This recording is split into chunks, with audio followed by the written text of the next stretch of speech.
amis, j'espère que vous allez bien.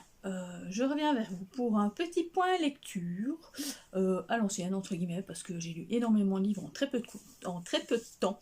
Et donc du coup, je me suis dit, là je vais faire un point lecture, c'est encore frais dans ma tête. Donc voilà. Bon, à part les noms, les prénoms, je vous le dis tout de suite, je ne sais plus. Et puis en plus, j'ai plus les livres avec moi, parce que c'était pour la plupart des emprunts à la bibliothèque ou des services presse. Donc du coup, je ne savais pas...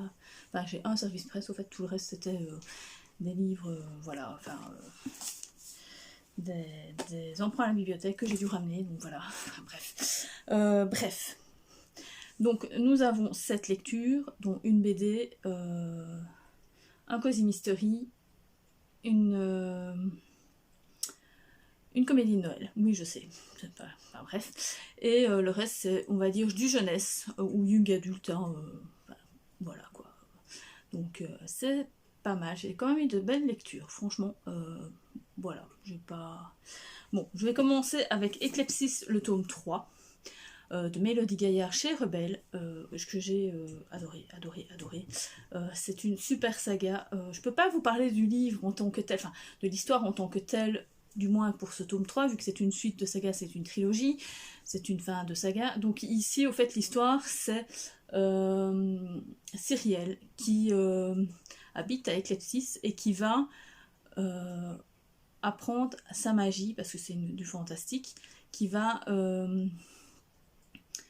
apprendre à gérer sa magie dans une école de magie, parce qu'en plus elle a la magie au fait est par rapport aux 4 éléments,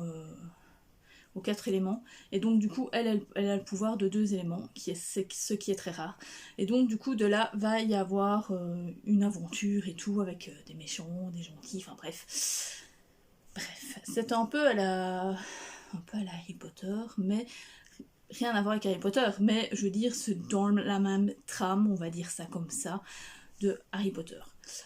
J'ai vraiment bien aimé. L'écriture est franchement géniale, elle se lit tout de suite, toute seule, elle est hyper fluide, elle est très belle, franchement, voilà. Le seul point négatif que j'avais toujours parlé, c'était pour moi l'édition en elle-même, dans le sens où, je sais pas si vous voyez, mais il faut ouvrir bien le livre pour pouvoir aller au bout de la page. Je trouve ça un peu... c'est pas pratique au fait. Mais je pense que c'est toutes les éditions Rebelles, ils font ça. Donc voilà, au fait, on coupe ici au fait le livre. On casse pas le dos, mais on coupe ici. Et on casse la couverture au fait, et voilà quoi. Donc, mais bon, c'est juste ce principe-là qui m'a un peu gênée. Mais à part ça, je n'ai rien à dire. Franchement, j'ai vraiment bien aimé. C'est super sympa. Il y a bien sûr une petite histoire d'amour dans l'histoire. Enfin, il y a même plusieurs histoires d'amour dans l'histoire. Mais ça ne vient pas empiéter sur l'histoire. Enfin, ça ne vient pas... C'est pas une romantécie du tout. Du tout. C'est réellement un... young adulte, ouais, enfin, je sais pas. Je dirais à partir de 12-13 ans, franchement, on peut le lire et tout, sans problème. Les protagonistes, je pense, ont 16 ans, un truc dans le style, donc voilà. Moi, j'ai vraiment bien aimé. C'était une belle histoire. Donc ici, on parle donc de pouvoir des éléments, et ces pouvoirs, en fait, sont canalisés par des pierres. Et donc des rubis et tout le bazar, enfin bref, je sais plus exactement... les différents types de pierres, hein. Et donc voilà, suivant ce qu'on a comme pouvoir, on a un type de pierre. Et puis et de là on fait de la magie et tout, et donc ils vont dans les écoles, mais alors ce sont des écoles qui sont comme Poudlard, qui est caché. On n'appelle pas les moldus là-bas, on appelle des gens normaux, mais voilà, ils sont cachés de la population, parce que sinon les autres savent qu'il existe des magiciens, des sorciers, mais les gens les pourchassent au fait. Donc voilà, enfin, c'est assez particulier. Enfin bref, j'ai vraiment bien aimé. Je vous le dis franchement, c'est une histoire à lire. Elle est vraiment super bien. En plus c'est français, donc pourquoi pas, hein, voilà. Ensuite, nous avons Une longue nuit. C'est le seul livre que je n'ai absolument pas accroché, que j'ai même pas fini d'ailleurs. C'est de... Je vais regarder parce que je ne sais plus. David Motet, chez Didier Jeunesse. Au fait, l'histoire au départ, c'est simplement l'histoire... Déjà, c'est de l'anthropomorphisme. Hein. Déjà, je vous le dis tout de suite. Donc, si vous n'aimez pas que les animaux parlent et marchent, parce qu'ils marchent sur deux pattes. Hein, donc, ce sont vraiment... C'est des humains, mais avec des têtes, si j'ai compris, avec des têtes d'animaux. Donc, voilà. C'est assez particulier, d'ailleurs, parce qu'ils ne les décrivent pas vraiment. Enfin, c'est vraiment très bizarre comme histoire. Donc du coup, l'histoire de base, le pitch de base, c'est tout à 16 ans, un truc comme ça,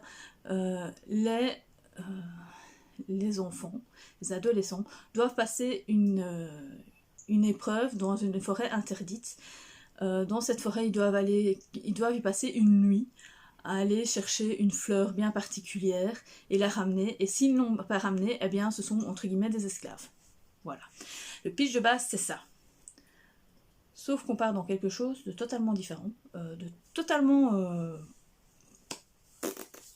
à la what the game, enfin bref, et une fille, je sais même plus ce que c'est d'ailleurs comme type de bête, j'ai oublié,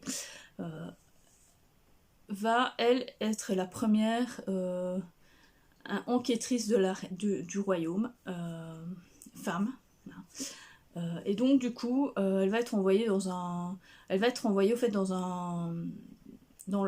pas dans le royaume, mais... Enfin, dans un autre royaume, mais dans une partie du royaume qui est près de la forêt interdite. Donc, dans cette forêt, en fait, c'est carrément il y a un mur de séparer, enfin bref, on lui dit qu'il ne doit pas y aller parce qu'il y a des bêtes sauvages et tout, enfin bref.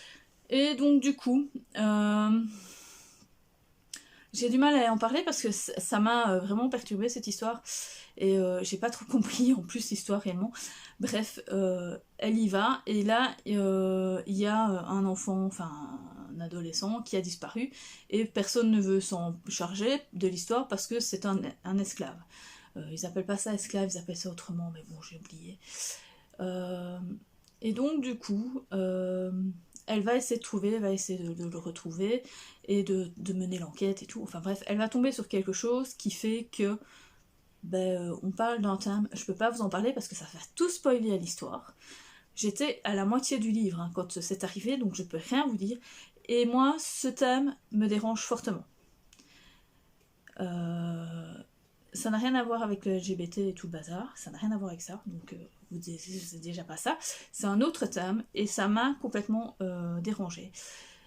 Donc du coup, j'ai arrêté l'histoire. Enfin, j'ai plus du tout eu envie d'aller voir, de savoir ce qui se passait à la fin, comment ça se termine et tout. Non, Bref, c'est une histoire qui m'a qui m'a vraiment... qui m'a mis mal à l'aise, au fait. Dans le sens où je ne cautionne pas ça m'énerve, en fait, ce thème. Réellement, c'est un nouveau truc qui arrive, enfin, qui est nouveau sans être nouveau, mais on en emploie partout, tout le temps maintenant, on n'en parle plus que de ça, donc moi, je ne supporte plus. Il nous oblige, au fait, c'est un truc qu'on nous oblige à faire, alors qu'on a le droit de faire ce qu'on veut, voilà. Ces gens-là veulent absolument... et ça n'a rien à voir avec la religion non plus, aussi, au cas où. Donc c'est pas la religion et c'est pas LGBT. Donc, mais c'est un thème qui est à la folie pour le moment, enfin bref. Et donc du coup, j'ai arrêté ce livre et je ne l'ai pas continué, je l'ai rendu. Et le pire, c'est que c'est un livre... Alors, je peux comprendre qu'il soit dans un prix noté dans le prix Farniente. Donc ici, au fait, j'ai lu les livres jeunesse que j'ai lus, c'est pour le prix Farniente, donc le prix que l'on décerne ici en Wallonie, Bruxelles Wallonie. Donc par rapport à la jeunesse, donc on a deux catégories: les très jeunes lecteurs, du moins ceux qui ont du mal à lire, qui ont encore besoin d'avoir peut-être une image ou deux, ou que ça soit écrit très grand, ou des trucs comme ça, ou avec des termes plus simples, on va dire ça comme ça. Ou bien, la deuxième catégorie, c'est pour ceux qui aiment vraiment bien lire, qui, entre guillemets, leur suffit d'un petit truc en plus pour dire « Ah ouais, moi je pourrais lire un livre de 500 pages », enfin bref. une histoire énorme. Donc voilà, c'est deux choses totalement différentes. Donc, et pour un public quand même un peu plus âgé, je dirais. Donc il y a la catégorie jaune, la catégorie verte. Je pense que celui-ci était pour la catégorie jaune. Et franchement, non. Et même pour les jaunes, je trouve ça non. Enfin bref. Donc voilà, je n'en parle pas plus parce que moi ça m'a réellement, enfin voilà, ça m'a complètement énervé. Ensuite, il y a eu un deuxième qui lui était aussi dans la catégorie jaune. C'était Les enfants des sables mouvants de Efuya Traoré. Oui, c'est un nom. Efuya Traoré chez Michel Lafon. Alors cette histoire par contre je l'ai adorée. C'est l'histoire donc de... je ne sais plus comment elle s'appelle. De Simi. Oui, de Simi. C'est un nom un peu plus compliqué, enfin bref. Ça se passe en Nigeria déjà. Simi, elle a 14, 15 ans, un truc comme ça, ou 12 ans, un truc, enfin bref. C'est une jeune adolescente qui doit aller chez sa grand-mère qui habite dans un village paumé du Nigeria, mais quand je dis paumé, il n'y a pas d'eau, il n'y a pas d'électricité, enfin bref, réellement les cahutes sont en pierre mais ou en tôle, enfin bref, les maisons, c'est vraiment le village, parce qu'elle elle a habité à Lagos, donc là elle a l'eau, l'électricité, tout, enfin tout se passe bien et tout, mais alors sa mère lui veut l'envoyer, donc ses parents ont divorcé, et sa mère l'a envoyé chez sa grand-mère, qu'elle ne connaît pas, dans ce petit village, je ne sais plus comment il s'appelle, enfin bref, dans le petit village en plein cœur du Nigeria, enfin plein, oui. Et elle découvre en fait sa grand-mère qui est, entre guillemets, on l'appelle, c'est une prêtresse au fait, donc c'est un peu une sorcière, enfin bref, mais c'est une prêtresse dans le sens où elle doit garder un endroit sacré, enfin bref, le village est un peu un endroit où il se passe des choses un peu bizarres, et la grand-mère, en fait, tout ce qu'elle fait, c'est surtout soigner les gens, en fait. Donc c'est une herboriste, on va dire, ça veut dire c'est comme ça, donc elle va soigner tous les malades et tout, enfin. Et ici, on va parler d'un conte, entre guillemets, d'un conte nigérian. C'est à partir de ce conte au fait que cette histoire est arrivée. Donc Simi donc, arrive donc dans ce village, il se passe des choses bizarres, on lui dit surtout ne va pas dans la forêt, c'est interdit, il se passe des choses bizarres, il faut pas y aller. Bien sûr la première chose qu'elle fait, c'est d'aller dans la forêt. Donc elle tombe dans un lac qui est mystérieux, enfin bref, il se passe une chose, et voilà. Je peux pas dire en plus parce que sinon voilà, l'histoire va être complètement... Mais de là va s'en suivre une petite aventure un peu fantastique comme ça, avec... Enfin bref. Et donc du coup, j'ai trouvé ça, cette histoire, super gentille, super mignonne. Franchement, c'est sur la tolérance, c'est sur l'amitié, le fait que...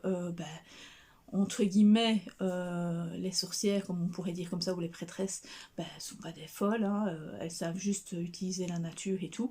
Maintenant, c'est vrai qu'ici, on parle de prêtresse dans le sens où sa grand-mère croit en d'autres coutumes que elle.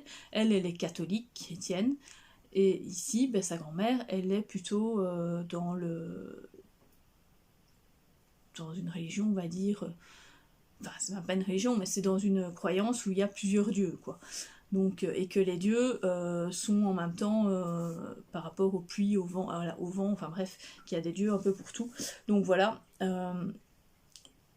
Et donc, du coup, quand elle arrive là-bas, elle sait pas trop pourquoi déjà sa mère ne parle plus, parce que sa mère, en fait, ne parle plus à sa grand-mère, enfin... Oui, sa mère, elle ne parle plus à sa grand-mère, elle sait pas pourquoi, enfin bref, il s'est passé des choses, et elle apprendra en même temps une histoire sur sa vie et tout, enfin sur la vie de sa grand-mère et de sa mère, un événement très important dans leur vie qui va faire que ça va chambouler toute leur vie, et donc voilà. Mais franchement, j'ai vraiment bien aimé. Ça, c'est par contre un conte qu'il faut mettre entre toutes les mains. On parle vraiment, je vous dis, de tolérance, d'amitié aussi, parce qu'elle va se faciliter d'amitié, avec des autres personnes et tout, enfin bref, c'était un beau conte, c'était un peu une légende, c'était vraiment bien, j'ai vraiment bien accroché, J'ai trouvé ça vraiment très beau. En plus, c'est assez poétique. On est aussi on se croirait réellement au Nigeria, franchement, parce que de toute façon, l'écrivaine était nigériane, hein, donc on se croirait vraiment là-bas, dans le Niger rural, on va dire ça comme ça. Je vais dire ça comme ça parce que je vais pas... Voilà. Et donc voilà, c'était vraiment une super belle histoire. C'est à découvrir réellement. Franchement, il est sorti donc l'année dernière. Voilà. Je ne peux pas vous en dire plus parce que voilà, c'est une super belle histoire et sinon je vous spoil toute l'histoire, quoi. Donc voilà. Ensuite, j'ai lu, oui. Les histoires ne devraient jamais finir de Esmé Planchon chez Bayard. Alors lui par contre c'était plus pour les plus adultes, enfin les plus avertis. Alors cette histoire-là est un peu bizarre parce que j'ai bien aimé, mais elle part un peu aussi en... Donc l'histoire, le pitch de départ, c'est un jeune garçon qui est fan d'une saga livresque, un peu style Harry Potter, on va dire ça comme ça, donc, qui est hyper connue dans tout le monde, enfin, bref. Et l'autrice, du jour au lendemain, décide de dire que après 3 tomes, le 4e tome ne va jamais sortir. Va s'en suivre une petite aventure par ce jeune, et donc il va rencontrer d'autres personnes, parce que dans la vie, c'est un garçon qui s'appelle Lucien, très geek, très renfermé sur lui, tout, enfin bref, qui est un peu un... Je ne vais pas dire un invisible, c'est un peu un invisible dans l'école, personne ne le côtoie, enfin bref. Et mais par contre, dans le cyberespace, il est hyper connu et il est appelé... Comment il s'appelle? Il s'appelle Zora. Donc c'est une fille. Et elle est hyper connue dans ce monde par rapport à des mondes invisibles. Voilà, donc l'histoire, donc c'est par rapport aux mondes invisibles, la saga. Et donc du coup, il va se faire des amis. Donc il s'est fait des amis au fait sur la toile. Et ils vont se rencontrer et ils vont partir à la recherche de cette fameuse écrivaine, autrice, pour lui demander pourquoi il n'y a pas de tome 4, quoi. Parce que cette autrice est complètement invisible. On ne sait pas qui elle est. Elle a un nom, mais elle n'a pas de compte Facebook, elle n'a pas de compte Instagram. Elle a envoyé son manuscrit directement à la maison d'édition. La maison d'édition n'a jamais vu la personne. Ils ont fait un contrat sans voir la personne, enfin bref, c'est assez bizarre et tout, et s'ensuit une petite aventure pour retrouver cette autrice. J'ai trouvé ça super bien, parce que là par contre, en effet, on parle LGBT, sans problème forcément, entre guillemets, du fait que Lucien devienne Zora, on peut dire que... Mais bref, c'est du LGBT, j'ai trouvé ça vraiment génial, c'était hyper intéressant, une belle histoire d'amitié, une belle histoire poétique. Franchement, c'était très poétique. C'était, franchement, c'était sentimental et tout.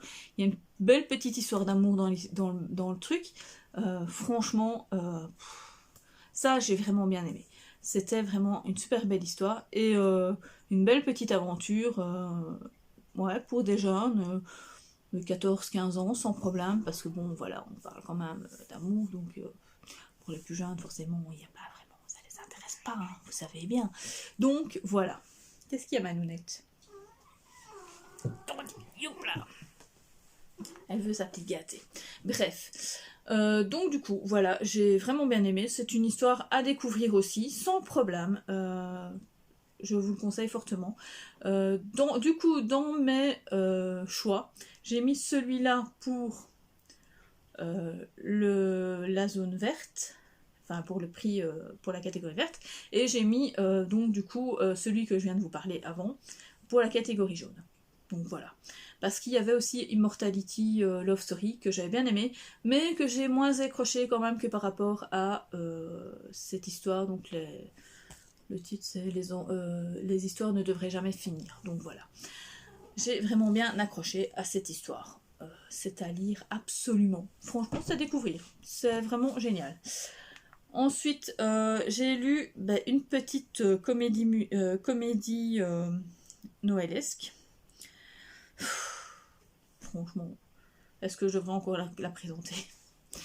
C'est Embarquement immédiat pour Noël de Karen Pond chez Fleuve ou chez Pocket, je sais plus c'est chez qui je l'ai acheté, enfin bref, il est chez Fleuve et chez Pocket. Je l'ai lu en lecture commune avec Mélène parce que voilà, en une journée, forcément, moi ça a été lu. Elle s'est dépitée parce qu'elle se dit putain, il me faudra encore 2 jours ou 3 jours pour le lire parce que j'ai du mal à lire. Moi non, moi j'ai bouffé, je l'ai bouffé, du début jusqu'à la fin, je l'ai bouffé. J'ai comme d'habitude toujours adoré ce livre, j'ai trouvé ça hyper marrant. C'est une histoire à mourir de rire, enfin à mourir de rire, j'exagère peut-être, mais franchement j'ai passé un super bon moment. C'est l'histoire de 2 jumelles qui au départ ne devraient pas être des jumelles, dans le sens où quand la mère accouche, elle sait qu'elle va avoir une fille, enfin elle se doute qu'elle va avoir une fille, non, elle sait même pas que c'est une fille parce qu'elle a fait aucune échographie, donc elle sait pas ce que c'était. Elle sait qu'elle allait avoir un enfant, elle accouche, sauf qu'on lui dit madame, vous allez en avoir un deuxième quoi. Donc du coup elle accouche de 2 jumelles, j'ai oublié leur prénom, c'est Margot et Maggie, c'est ça, Margot et Maggie. Donc du coup, il y en a une, je sais plus c'est laquelle, et l'autre je sais plus laquelle, elles sont totalement différentes, dans le sens qu'il y en a une qui était, qui est célibataire, qui vit enfin qui travaille dans une société, je ne sais plus de quoi, et l'autre est divorcée et elle travaille dans un comme RH dans un truc de cosmétique. Et du coup, bref, il y en a une qui est un peu sophistiquée et l'autre pas du tout. On va dire ça comme ça. Et la sophistiquée. Donc pour Noël, les parents disent, nous, on va partir au Kenya faire un safari. Voilà, c'est leur rêve depuis tous les jours pour Noël. Et mais les deux filles disent oh, mais non, on va pas venir. Et enfin, elles sont déçues quoi, parce que elles vont pour la première fois à 35 ans, elles vont pas vivre de Noël en famille quoi. Donc du coup, elles sont déçues. Mais alors du coup, leurs parents ont dit vous inquiétez pas, on a un cadeau pour vous, billet d'avion. Sauf que il y en a une qui pensait qu'elle allait aller aux Seychelles, enfin aux îles et tout, faire les farniente et tout le bazar. Et l'autre, elle est allée en Laponie, aller voir le Père Noël et tout le bazar avec les reines. Sauf que quand elles arrivent à l'embarquement pour prendre l'avion, c'est switch. C'est-à-dire que celle qui voulait aller en Laponie se retrouve aux Seychelles, et celle qui voulait aller aux Seychelles se retrouve en Laponie. Donc c'est une histoire rocambolesque, il se passe plein de choses. Donc du coup, dans leur valise, forcément, elles n'ont pas ce qu'il faut pour survivre dans le pays où elles sont, enfin bref, et elles vont vivre un Noël exceptionnel pour elles. Elles vont être, il va leur arriver plein de petites choses, enfin bref, mais franchement c'était génial, plein de péripéties et tout, enfin c'était à mourir de rire quand même, franchement. Et alors il y a quand même des petits passages un peu, pas larmoyants, mais un peu tristes et tout, mais sans plus, c'était vraiment plus basé quand même sur la découverte des pays et tout, enfin des deux régions et tout, et la découverte de nouvelles personnes, et voilà quoi. Franchement, j'ai vraiment bien accroché. Je vous conseille celui-là, franchement, le Karen Pond. Bon, forcément, ça va pas détrôner Santa les 2 sapins. Ça, je vous le dis tout de suite, ça ne détrône pas Santa les 2 sapins. Mais j'ai quand même bien apprécié. C'était génial. C'était réellement génial. Ensuite, j'ai lu une petite BD qui était American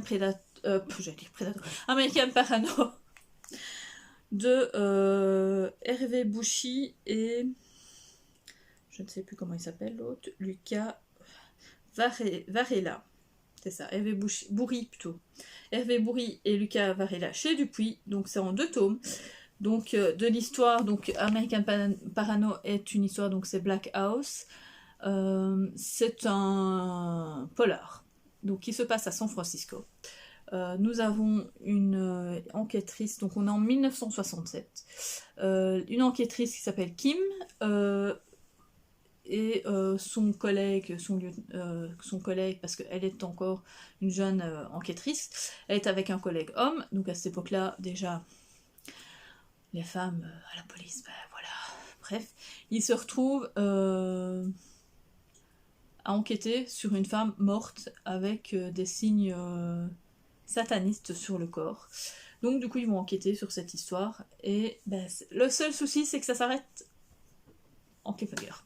Parce que forcément j'ai pas la fin de cette histoire vu que c'est en 2 tomes. Mais j'ai quand même bien accroché. Alors ici on parle quand même de la condition de la femme, hein, on voit bien. On parle bien sûr de cette enquête. On parle de satanisme, enfin bref, c'était vraiment pas mal. C'est quand même abouti pour un polar, franchement, pas de problème. Et alors, il y a dans les images, dans les fonds, dans les planches, toujours ce fond rose comme ça. Je sais pas pourquoi, ça donne une certaine ambiance à la BD, mais à part ça, j'ai trouvé ça, cette histoire, vraiment géniale. Elle est super bien, c'est à découvrir. J'ai hâte de lire la suite, si je sais un jour lire la suite. Je sais pas du tout quand elle sort par contre la suite. Mais c'était vraiment sympa. J'ai bien accroché, réellement. C'était vraiment à découvrir. Je sais pas quoi vous dire d'autre, c'est qu'une BD, donc voilà. Je peux pas vous en dire plus sur l'histoire, hein, sauf que bon, bah, ils vont découvrir un meurtre, et enfin ils ont découvert le meurtre, parce que ça c'est dans la première page, hein, la première planche, et puis bah il y a l'enquête, quoi, voilà. Donc c'est tout. Voilà, quoi. Il va se passer bien sûr des choses avec cette enquêtrice, il va se passer des choses avec ce lieutenant, mais je peux pas vous en dire plus. Donc à part ça, voilà. Et le dernier, c'est un Cozy Mystery que j'ai lu en lecture commune avec le Club des Morphales de lecture sur Instagram, qui est un pique-nique presque parfait. Donc c'est le tome 2 des aventures, enfin des enquêtes de Loveday Rider, de Faith Martin chez HarperCollins Poche. J'ai adoré. Alors, au départ, le premier tome, je n'avais quasi pas accroché. J'ai trouvé ça d'une lenteur. Enfin bref, c'était d'une lenteur. Et ben celui-ci, pas du tout. Alors en effet, on l'avait découpé pour lire en une semaine, et tout compte fait, les 3 derniers jours, je pense que je les ai lus, enfin la fin, les 100 dernières pages, je vais dire comme ça. Déjà que le Patreon il fait 280 pages, hein, donc on va dire les 80 dernières pages, je les ai lues en une traite. Hein. Je me suis dit non, je peux plus arrêter là, c'est pas possible. Il faut que je sache tout, il faut que je sache ce qui se passe et tout. Mais ici, on rentre direct dans le vif du sujet. Donc on a une petite histoire, donc un pique-nique qui se passe le long de la rive, donc à Oxford, le long d'une berge d'une rivière, je ne sais plus exactement quoi. Et il va se passer une chose, c'est que c'est avec des gens donc, de la faculté, hein, il va y avoir un accident entre guillemets entre 2 barques. Et donc des gens vont pas se noyer, mais vont tomber à l'eau et tout. Et puis, quelques heures plus tard, une femme découvre le corps d'un jeune homme. Est-ce que ce jeune homme était dans ces barques? Est-ce qu'il ne l'était pas? Était-il connu ou pas de ses étudiants? Enfin bref, le coroner Ryder veut enquêter. Et parce que, de toute façon, quand il a posé des questions, le jury a décidé que c'était non concluant, donc il fallait faire une enquête pour savoir si c'était un suicide, un meurtre ou un accident. Donc voilà. Et donc du coup, il va aller rechercher comme d'habitude sa petite protégée Loveday, et ils vont donc Loveday c'est Trudy, ils vont aller enquêter sur cette mort qui n'est pas une simple mort. Donc voilà, franchement, on rentre direct dans le vif du sujet. Alors c'est vrai que l'enquête est un peu lente d'une certaine manière parce que ça pose des bases, on voit plusieurs gens et tout. Alors on pense que ça va être une personne bien précise qui va être le meurtrier, enfin du moins le suspect numéro 1. Et puis, petite révélation à la fin. Bref, j'ai adoré. J'ai adoré. C'est un Cozy Mystery, c'est une suite que je vais continuer. J'ai le tome 3 et le tome 4, c'est sûr, je vais continuer. C'est fou, c'est génial. Franchement, j'ai vraiment, vraiment adoré. Ça se lit vraiment bien. je vous dis, j'étais à fond dedans. Alors, c'est vrai que de lire un petit peu par-ci par-là, c'était pas mal. Maintenant, j'aurais lu sans problème, je pense, en 2-3 jours, sans problème. Mais j'ai vraiment bien accroché. Je vous conseille fortement cette saga. Maintenant, je comprends pourquoi c'est une des sagas chouchous de beaucoup de personnes qui aiment les Cozy Mystery. Parce que quand j'ai lu le premier tome, je me suis dit non, oh que c'est long, c'est lent et tout. Et puis en lisant le deuxième, je me suis dit je vais quand même lire, comme j'avais les 4 premiers tomes, je me dis je vais quand même lire le deuxième et tout pour être sûr. Et ben j'ai bien fait. Donc voilà, je vous conseille fortement ce petit Cozy Mystery. Et bien voilà, je vous ai parlé de toutes mes lectures du début du mois. Enfin début du mois, fin du mois précédent, hein, du mois de mars, que j'ai lu quasiment... ouais, c'est quasi en une semaine, en fait, j'ai lu tout ça. Une semaine et demie, on va dire, quand même, hein, pour pas non plus. Donc voilà, j'ai lu tout ça, et j'espère que ce point lecture vous aura plu. N'oubliez pas de mettre un petit pouce bleu, de mettre un commentaire si une de ces lectures vous l'avez lue ou pas, ou si elle vous tente vraiment ou pas. Enfin bref, dites-moi tout. N'oubliez pas de vous abonner si ce n'est pas déjà fait, et puis ou même de partager cette vidéo pour qu'elle soit vue plus de fois. Et puis je vous dis à plus dans le bus.